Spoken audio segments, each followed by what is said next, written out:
Impôts et justice sociale, le podcast francophone du réseau Tax Justice Network. Bienvenue à Impôts et justice sociale, le podcast qui vous parle en français de la justice fiscale en Afrique et dans le monde. Je m'appelle Idriss Linge. À la une ce mois. Ce mois, nous parlerons de plusieurs thématiques. Nous allons revenir sur des discussions qui ont eu lieu dans le cadre de l'OCDE, l'Organisation pour la coopération et le développement économique, relativement à l'accord fiscal international signé l'année dernière.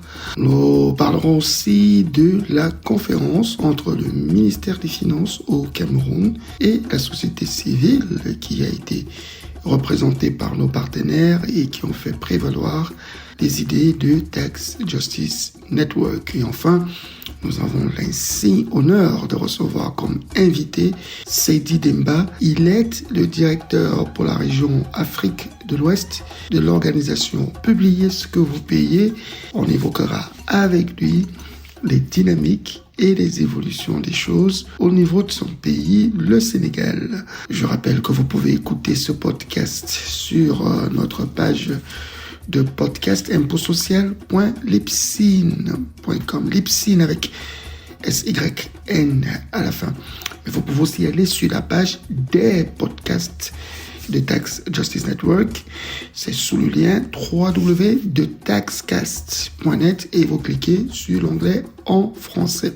Et pour ceux qui ont YouTube, n'hésitez pas, vous tapez www.impôts-et-justice-sociale.com. Ceux qui sont sur les réseaux sociaux peuvent nous suivre sur les applications Stitcher, mais aussi sur Twitter, hashtag Impôts Social, ou sur Facebook, Impôts et Justice Sociale. Et pour ceux qui veulent nous joindre, idriss.linge@outlook.fr. idriss.linge@outlook.fr.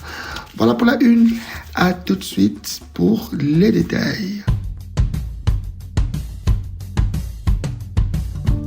Je le disais à la une de ce programme, nous allons parler d'une rencontre, d'une consultation qui s'est tenue il y a une trentaine de jours dans le cadre de l'OCDE où on a discuté des différentes propositions relativement à la mise en œuvre du pilier A. Vous savez, l'accord fiscal qui a été pris en 2021, présenté comme étant la meilleure manière, autant pour moi, de pouvoir faire bénéficier aux pays en développement d'un régime de taxation unique sur surtout les multinationales du numérique. Les discussions sont encore très très chaudes. L'accord devrait définitivement être proposé l'année prochaine pour signature par les États, mais tout n'est pas clair du côté des entreprises, mais aussi surtout du côté de la société civile, même si on peut déplorer une faible participation des États aux discussions, et c'est vrai que c'est compliqué. Alors, lors de ces échanges, Abdul Chowdhury, qui est un responsable de programme chez South Center, c'est une ONG, un think tank basé à Genève qui plaide dans le domaine de la fiscalité et de plusieurs autres domaines pour l'intérêt des pays en développement. Chowdhury a fait un premier commentaire sur ce qui devrait consister des préoccupations, notamment pour la détermination du montant dans ce qu'on appelle le pilier A. Écoutez cette intervention. Les pays en développement ont déjà accepté beaucoup de compromis dans le cadre des négociations, et ce, à toutes les étapes, qu'il s'agisse de l'approche unifiée, où la présence économique significative a été supprimée, le champ d'application a été réduit à peine plus d'une centaine d'entreprises, et ces compromis se poursuivent. On le voit aussi dans les estimations des chiffres d'affaires qui, comme l'OCDE le reconnaît elle-même, va distribuer très peu de recettes fiscales supplémentaires aux pays en développement. À ce stade, nous aimerions rappeler l'appel que nous avons déjà lancé sur l'estimation des revenus au niveau de chaque pays. Il faudrait que ceci soit une condition préalable pour que chaque pays participe au cadre inclusif, donc de fournir ces informations sur les recettes au niveau de chaque pays. Nous avons fait nos propres études et le montant A, à la lumière de nos études, montre qu'il ne représente que 12% des recettes fiscales existantes. Donc les pays en développement ont très peu à gagner. Ces questions sont absolument essentielles, surtout pour les pays en développement, et représentent pour nous un risque de fracture pour le montant A. S'il y a trop d'insistance sur ce sujet, cela risque de mettre les pays en développement au pied du mur, refuser l'accord et le compromis et relancer les taxes sur les services numériques unilatérales. Il faut que les pays développés soient conscients de ce risque, surtout quand on parle d'instabilité et de distorsion. Beaucoup d'exclusions sont envisagées par les pays développés, ce qui va amplifier la complexité du système. Concernant maintenant le régime de protection. Un autre point qui a fait l'objet de discussions, c'est le régime des protections. Évidemment, cela intéresse aussi les entreprises. Nous avons vu ce qu'elles ont dit à ce propos, mais l'intérêt des entreprises n'est pas forcément le même, notamment pour les pays en développement. Notre collègue Abdul Chowdhury est revenu sur cette question des régimes de protection et l'impact que cela pourrait avoir sur la redistribution finalement de l'impôt global au profit des pays un peu plus faibles. Concernant maintenant le régime de protection des activités de commercialisation et distribution, puisque c'est ce qui nous intéresse, je dois souligner qu'il n'a pas été fait mention dans les déclarations du cadre inclusif en juillet ou en octobre du champ d'application de ces régimes de protection. Je rejoins les panélistes précédentes et précédents. Il faut fixer très clairement les critères utilisés pour définir les bénéfices résiduels des activités de commercialisation et de distribution. L'utilisation du RODP est problématique puisqu'il y a beaucoup d'entités qui ont des faibles coûts d'actifs et des fortes dépenses de personnel. Dans les pays en développement, on risque de catégoriser les bénéfices comme des bénéfices résiduels et les pays en développement risquent de perdre leur répartition, leur droit d'imposer sur le montant A, ce qui serait en contradiction avec l'intérêt des pays en développement et en contradiction avec les objectifs fixés pour le montant A. Nous sommes favorables à l'autre proposition présentée par le groupe des 24, à savoir un calcul fixé sur 30% du chiffre d'affaires et 40% RODP. Il faudrait supprimer toute référence au régime de protection MDSH. Nous sommes préoccupés d'entendre que le seuil de minimis a été remis en cause. Ce seuil devrait être le plus élevé possible, au contraire. Un troisième point soulevé par le collègue est celui des retenues à la source. La question n'avait pas été prévue dans la mouture initiale de l'accord multilatéral. Il faudrait que les pays signataires puissent s'accorder sur ce point en cours de processus. Chowdhury Abdul indique pourquoi est-ce que cela peut être dangereux pour le processus qui est actuellement en cours. Il n'a pas été fait référence à la retenue à la source dans les documents précédents du cadre inclusif. Ça a été ajouté. Politiquement, il n'y a pas eu d'accord sur la retenue à la source. Et je réitère que pour nous, c'est un risque de fracture avec un bon nombre de pays en développement. Parce que ceci réduirait la répartition du montant A et risquerait d'éroder les droits d'imposition existants. C'est un problème très grave qu'il ne faut pas sous-estimer. Ceci impliquerait un ajustement de 100% de retenue à la source pour les montants A, ce qui est une très faible portion des bénéfices résiduels. Et ce, si les pays en développement, malgré le fait que les pays en développement ont averti dès le début. Si on l'avait su, les pays en développement auraient appelé à ce que le montant A dépasse les 25%.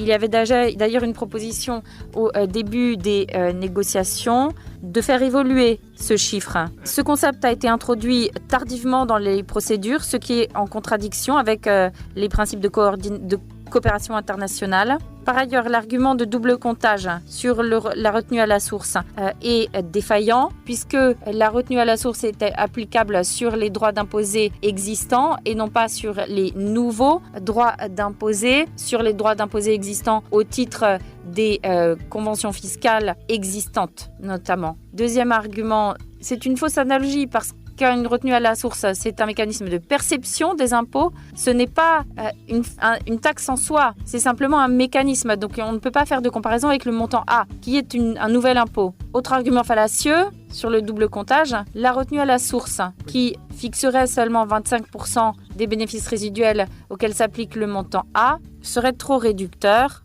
et ne serait pas exact dans beaucoup de cas. Aucune juridiction ne prévoit de crédit d'impôts lorsque les impôts à l'étranger ne sont pas clairement connus. Donc, l'appel des pays en développement a résonné très fortement. Les retenues à la source doivent être totalement supprimées de tout mécanisme de répartition et d'élimination au titre du montant A. Dans la conception des règles techniques, il ne faut pas chercher à minimiser l'impact de toutes les règles, puisque sinon cela va minimiser l'application du montant A et le bénéfice du montant A aux pays en développement, ce qui entraînerait le rejet, le refus de s'associer à la solution définitive.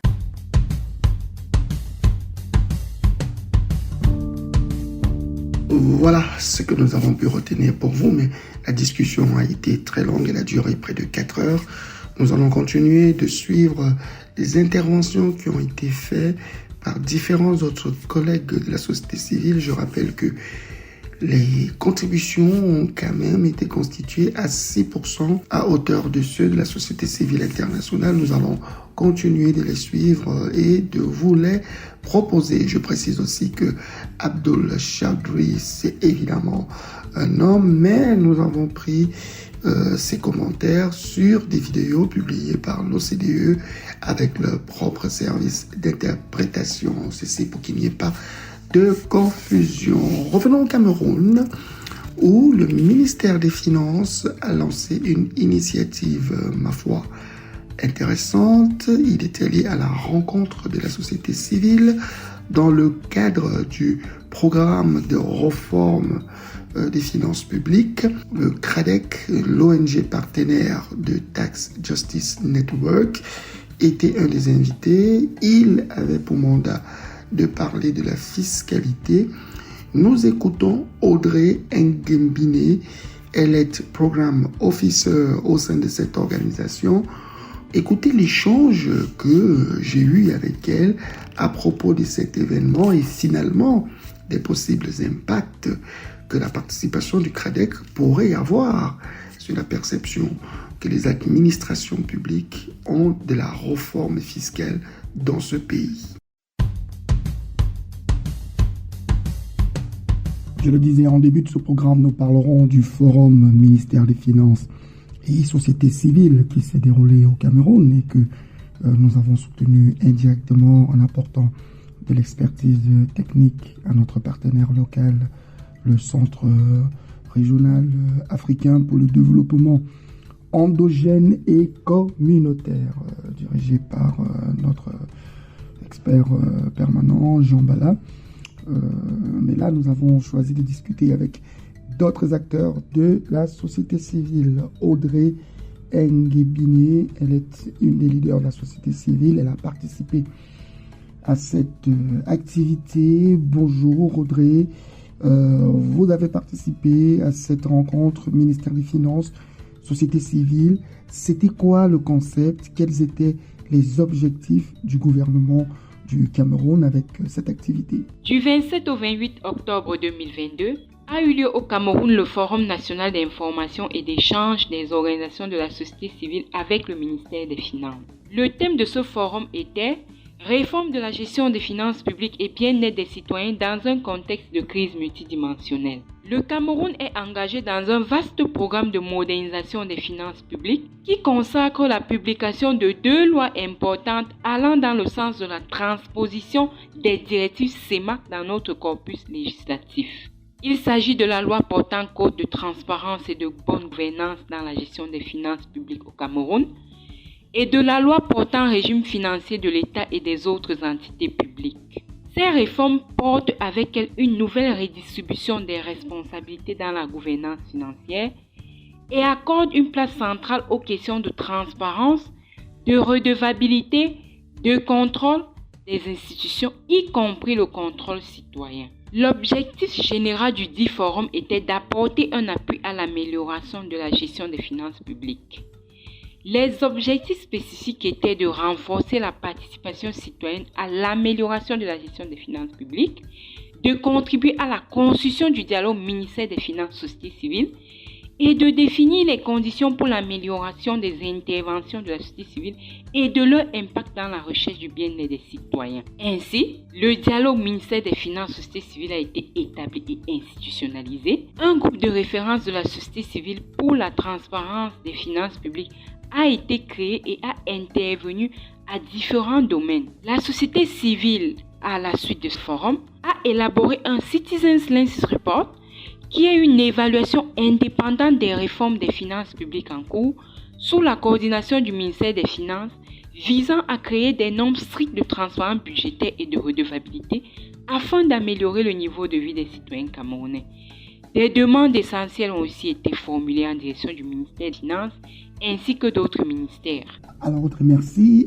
Quelles sont les principales thématiques que vous avez abordées dans vos échanges avec cette administration? Les principales thématiques abordées dans les échanges étaient basées sur des études structurées à partir de 4 thématiques en rapport avec le cycle budgétaire national. Il s'agit des thèmes suivants. Premier thème, participation citoyenne, préparation et suivi du budget de l'État du Cameroun dans un contexte de crise multidimensionnelle.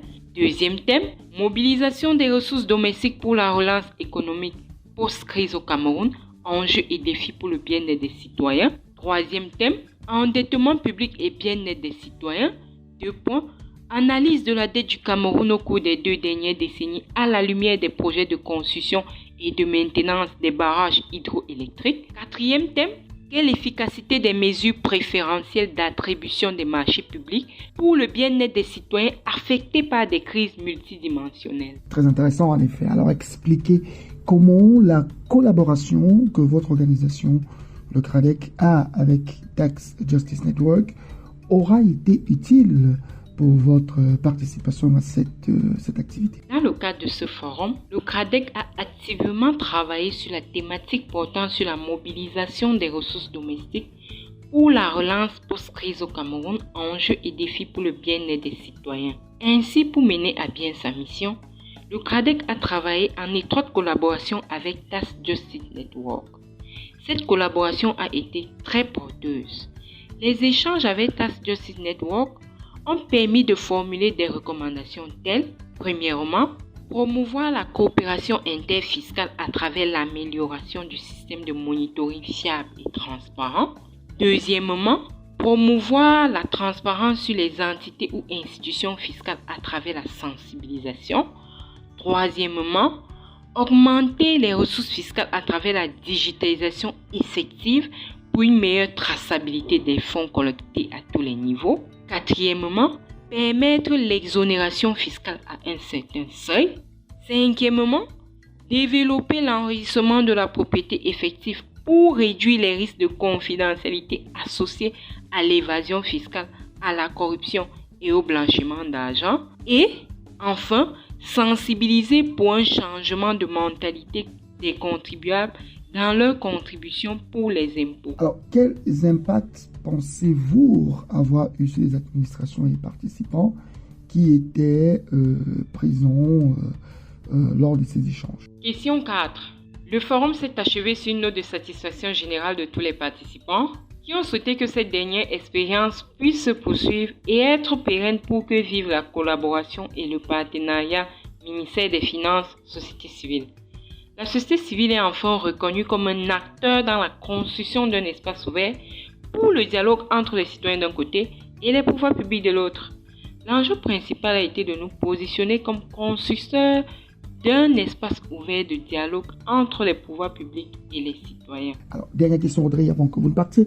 De votre point de vue, comment évolue le débat sur l'amélioration de la fiscalité dans votre pays.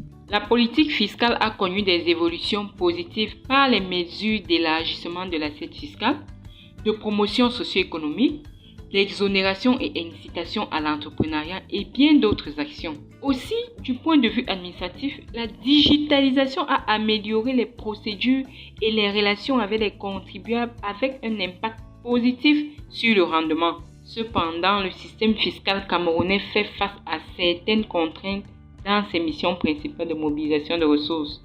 On peut citer sans être exhaustif la faible audace politique à s'engager dans les financements innovants et alternatifs, l'incivisme des contribuables dû aux soupçons et accusations de malgouvernance dans le système, conduisant à des fraudes et évasions fiscales à incidence dommageable sur l'économie en général et sur le budget en particulier. Merci Audrey, je rappelle que vous êtes une des expertes associées au CRADEC, que vous travaillez sur les politiques fiscales, les politiques économiques associées à la fiscalité et vous vous spécialisez notamment sur les aspects de genre. Merci et peut-être très prochainement sur notre podcast.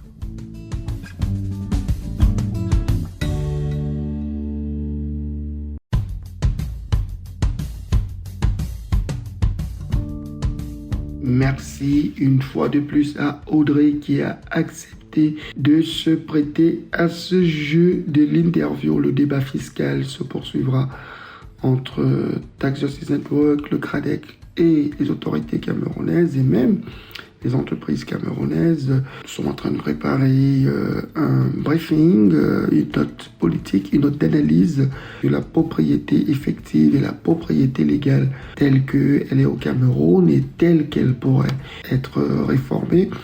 Nous reviendrons certainement dessus lors de nos prochaines éditions. Dakar nous a accueillis ce mois. Nous avons discuté avec Seydi Demba. Il est le directeur pour la région Afrique de l'Ouest de Publish What You Pay, publier ce que vous payez. C'est une coalition d'organisations de la société civile qui milite pour la transparence des paiements effectués par les multinationales au profit des gouvernements africains, mais aussi qui finalement, en raison d'une composition plus large, a pu augmenter son champ d'intervention. Il discute désormais de la garantie, de la redistribution des revenus et beaucoup d'autres domaines. Nous avons eu la chance d'avoir Seydi Demba. Il a accepté d'être l'invité de la semaine. Écoutez l'entretien que j'ai eu avec cet important acteur de la société civile africaine.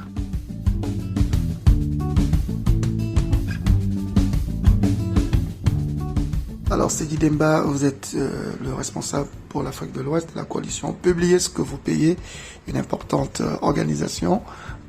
D'abord, l'année fiscale est en train de s'achever au Sénégal. Quels sont les commentaires généraux que vous pouvez faire relativement à l'exécution du budget, notamment au profit des populations? Alors, le Sénégal est en fin d'année fiscale sous quelques mois, disons fin décembre déjà. L'Assemblée nationale a commencé déjà les débats pour le vote du budget prochain. Le premier draft est disponible. L'État du Sénégal estime que la croissance va évoluer de 6,1 à 10,1 ou plus même pour l'année prochaine. Et une partie de ce budget sera tirée par effectivement l'exploitation des hydrocarbures parce que le Sénégal normalement verra les premiers barils de pétrole et les premiers mètres cubes de gaz à partir de juin 2023. Néanmoins, il y a toujours des problèmes qui persistent quant à l'utilisation efficiente du budget, notamment à profit des communautés en termes de services et de biens sociaux, notamment l'accès à l'eau, l'accès à l'éducation, l'accès à la santé pour les populations qui sont souvent impactées par les activités extractives. Donc, les transferts infranationaux ne sont toujours pas effectifs malgré toutes les directives que le gouvernement avait données en ce sens. Alors, avant de parler des transferts, il faut déjà mobiliser les revenus. Et on se rend très bien compte que, par exemple, la capacité de l'État du Sénégal à mobiliser des ressources fiscales a été assez contrainte. Le pays a été obligé de s'endetter de manière significative. Est-ce que la question fiscale fait aujourd'hui l'objet d'une discussion profonde sur le projet de loi de finances? Naturellement, le Sénégal a toujours eu des défis d'ailleurs en termes de mobilisation. Et rappelez encore une fois que le budget dépend essentiellement de la mobilisation des recettes fiscales. Et cela paraît un peu contradictoire que l'on dise que nous dépendons des recettes fiscales alors que l'État peine toujours à mobiliser ces recettes fiscales-là. Et dans quelques jours, d'ailleurs, il y aura un débat intéressant sur la mobilisation des recettes fiscales dans le domaine des télécommunications, comme il y a eu le débat aussi sur les ressources naturelles. Parce que des études ont montré que le manque à gagner est énorme. C'est au moins un quart du budget que nous perdons en termes d'évasion ou même de non-recouvrement de recettes fiscales au niveau du Sénégal. Et en bonne partie figurent les industries extractives, particulièrement le secteur pétrolier et gazier, parce que l'État du Sénégal s'est engagé dans des modèles de stabilisation fiscale qui ne favorisent pas la mobilisation des recettes. Au-delà même des avantages qu'on peut accorder aux sociétés pétro-gazières minières, il y a quand même une optimisation fiscale naturelle de ces entreprises-là. Est-ce que aujourd'hui, de votre point de vue, les efforts qui sont faits pour limiter l'optimisation fiscale agressive des multinationales sont des efforts qui sont suffisants ou suffisamment pertinents? Malheureusement, non. Ces efforts ne sont pas pertinents parce que c'est d'abord des compagnies qui font énormément de revenus. Ensuite, le chiffre d'affaires est assez important. Rarement vous verrez une compagnie multinationale déficitaire en termes de mobilisation de revenus. Mais malheureusement, c'est toujours l'État qui perd. Donc finalement, on se retrouve dans un jeu de déséquilibre total, et ce que nous appelons carrément une injustice fiscale entre l'État du Sénégal et nos États de façon plus élargie, des États francophones, et ces compagnies qui opèrent sous nos cieux. D'abord, nos administrations fiscales ont des manquements en termes de mobilisation des recettes, mais si vous y ajoutez ces exemptions, ces exonérations, ces optimisations que les compagnies utilisent, les multinationales, au-delà même des secteurs extractifs, utilisent pour au moins, entre guillemets, dribbler les États africains, je crois que c'est quelque chose qui mérite beaucoup plus de débat, encore une fois. Alors, quelque chose qui est discuté au Sénégal aujourd'hui, c'est la propriété effective. Des lois ont été prises, mais il semble qu'il y a des difficultés à les mettre en œuvre. Dans la perspective de l'observateur de la société civile que vous êtes, déjà quels sont les problèmes et quelles sont les propositions de solutions que vous faites afin de parvenir à résoudre ces problèmes? Alors, théoriquement, l'État du Sénégal a fait des efforts en termes de transparence relativement à la propriété effective, c'est-à-dire la divulgation des propriétaires réels des multinationales. Cependant, la même loi inclut des contraintes ou des barrières qui ne permettent pas aux citoyens de pouvoir accéder à cette information-là. Vous devez, par exemple, justifier la légitimité de votre requête en termes d'information à l'endroit d'un juge qui devra lui-même apprécier votre demande. Donc, finalement, si le juge ne veut pas divulguer cette information-là, naturellement, vous n'accéderez pas à cette information. Ce que nous considérons étant une contradiction totale avec la directive de l'IMOA qui a été transcrite au niveau du Sénégal par une loi sur la transparence. Donc finalement, on a une loi sur la propriété effective qui devrait théoriquement permettre à tous citoyens d'accéder à l'information relative aux propriétés réelles, mais malheureusement, dans la mise en œuvre, aucun citoyen ne pourra jouir de ce droit. Mais de votre point de vue, quelles sont les solutions qui sont explorables par l'État et qui manquent d'être explorées actuellement? Aujourd'hui, ce qu'on pourrait explorer, c'est de définir dans le cadre de la divulgation des propriétés réelles quelles informations mettre sur la table. Il a été avancé des questions de date et lieu de naissance, d'adresse. On peut se passer de cela. Ce n'est pas ce qui intéresse forcément le citoyen. Ce qui intéresse le citoyen, c'est de connaître qui est le propriétaire réel de telle ou telle autre compagnie, qui est actionnaire de telle ou autre compagnie, qui bénéficie des retombées des multinationales. Donc, il y a toujours des possibilités de réaménager cette loi de sorte que le citoyen puisse avoir accès à cette information-là sans forcément passer par le juge. C'est de voir quelle information lui est utile, quelle information ne lui est pas utile. Donc de ce point de vue-là, je ne vois pas pourquoi des barrières aussi rigides devraient être mises devant le citoyen qui doit avoir cette information-là. Dans tous les cas, chez Tax Justice Network, pour laquelle je suis aussi chercheur, on a mis en place effectivement une analyse efficace de la propriété effective, mais aussi de la propriété légale, parce que dans beaucoup de pays africains, on mélange les deux aspects. Nous partagerons volontiers avec Publish What You Pay pour des travaux ultérieurs. Mais revenons sur un point essentiel, c'est celui du genre. Publish What You Pay est aujourd'hui le leadership dans la réflexion sur le genre, notamment pour tout ce qui est, par exemple, industrie extractive, qui prend de l'importance au Sénégal. Globalement, au terme de toutes les années de travaux que vous avez faits, que dites-vous aujourd'hui sur la situation du genre au Sénégal en rapport aux revenus qu'on peut tirer du secteur extractif? Est-ce qu'elle est alarmante? Est-ce qu'elle est optimiste? Alors, il faut rappeler que les 20 dernières années, par exemple, le mouvement de la transparence, y compris du point de vue de Public Sekoupe que d'autres organisations, a beaucoup mis l'accent sur la transparence, moins sur les questions de comment les activités extractives impactent différemment sur les femmes et les hommes et les autres couches même de la société, y compris les personnes handicapées, les enfants, les filles, etc. Donc, ces dernières 3 années, Public Sekoupe au Sénégal et dans d'autres pays aussi a beaucoup mis l'accent sur cette question de genre pour comprendre d'abord comment les femmes sont impactées par les activités extractives, ensuite jusqu'où les femmes participent dans la chaîne de prise de décision, notamment à travers l'ITIE surtout, à travers la participation au niveau des groupes multipartites, mais aussi en termes de bénéfices que gagnent les femmes dans ce secteur-là. Est-ce qu'il y a des mécanismes qui permettent aux femmes de bénéficier des retombées extractives? Donc aujourd'hui on peut dire qu'en termes de participation il y a eu beaucoup d'efforts d'abord. Le groupe multipartite de plus en plus commence à être équilibré en termes de participation entre les hommes et les femmes. Grâce à la société civile. Oui, bien sûr, bien sûr. Déjà, dans le collège de la société civile, on a la parité parfaite aujourd'hui au niveau du groupe multipartite. Maintenant, en termes de retombées, c'est là qu'il y a encore des problèmes.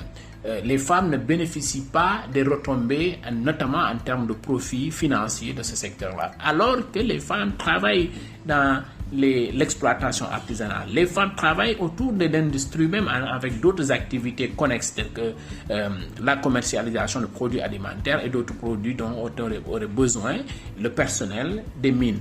Alors finalement, c'est des activités accessoires, mais le Sénégal a des mécanismes de transfert des fonds qui ne profitent pas aux femmes.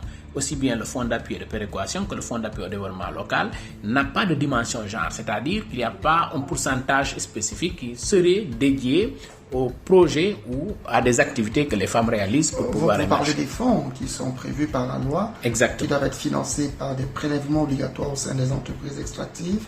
Ces fonds, malheureusement, n'ont pas prévu un modèle de répartition qui pourrait profiter aux femmes. C'est ça. Qui sont pourtant exposées aux risques que représente l'activité minière. Exactement. Les femmes sont impactées de façon particulière dans ces zones, mais malheureusement, ces fonds ne prévoient pas un certain ou un quelconque pourcentage qui pourrait les compenser ce manque à gagner ou bien ces impacts négatifs que les femmes subissent dans ce secteur-là, y compris en termes de santé, y compris en termes de l'accès à l'éducation, en termes de l'accès à financement même pour les activités qui pourraient les aider à être donc pour beaucoup plus autonomes. Et si vous aviez une recommandation à faire, non pas au président de votre pays, mais à tous les présidents africains pour adresser ces questions du changement climatique, de genre, des populations à nourrir avec l'inflation alimentaire, qu'est-ce que vous direz, vous, de votre statut d'expert du plaidoyer pour des meilleurs revenus dans le continent? Alors, il faut d'abord une analyse holistique des problèmes. C'est que les femmes, les jeunes, les communautés, d'abord, sont impactées de façon différente dans ce secteur-là. Et vous verrez que les zones où les populations subissent l'exploitation minière sont les zones les plus pauvres aujourd'hui. Je crois qu'il faut rééquilibrer le financement de sorte que ces zones-là puissent profiter en termes d'infrastructures sociales pour l'accès à la santé, l'accès à l'éducation, et c'est ça qui pourra corriger les inégalités que nous observons dans ce secteur. En tout cas, merci Seydi Demba. C'est une première. On vous reçoit sur le podcast de Tax Justice Network. C'est un honneur de recevoir le patron Afrique de l'Ouest de la coalition Publiez ce que vous payez. C'est moi qui vous remercie et c'était un plaisir. Merci à Seydi Demba qui a accepté de nous accorder un peu de son temps très occupé. Voilà, c'est ce que nous avions prévu pour vous dans le cadre de cette édition de votre podcast en français sur la justice fiscale en Afrique et dans le monde. Pour la prochaine édition, certainement, nous reparlerons encore du Sénégal, qui a été un des pays concernés par le projet Tax Education sur lequel travaille notre collègue Liz Nelson. Et certainement, nous aurons l'occasion de vous partager les points de vue de la société civile locale. C'est aussi ce que nous avions prévu pour vous dans le cadre de ce programme. Je rappelle que vous pouvez nous écouter sur notre page de podcast impotsocial.libsyn.com, Libsyn avec SYN à la fin, ou encore vous pouvez aller sur la page des podcasts de Tax Justice Network en cliquant sur le lien www.taxcast.net et vous recherchez l'onglet en français. Pour ceux qui veulent aller sur YouTube, www.impo et justice sociale. Et pour ceux qui ont l'application Stitcher, recherchez le programme. Réseaux sociaux, Twitter, hashtag Impôt Social, Facebook, Impôt et Justice Sociale.com. Voilà pour ce qu'il y avait cette fois. J'espère vous retrouver très prochainement où nous parlerons encore des enjeux de la fiscalité en Afrique. Au revoir et à très bientôt.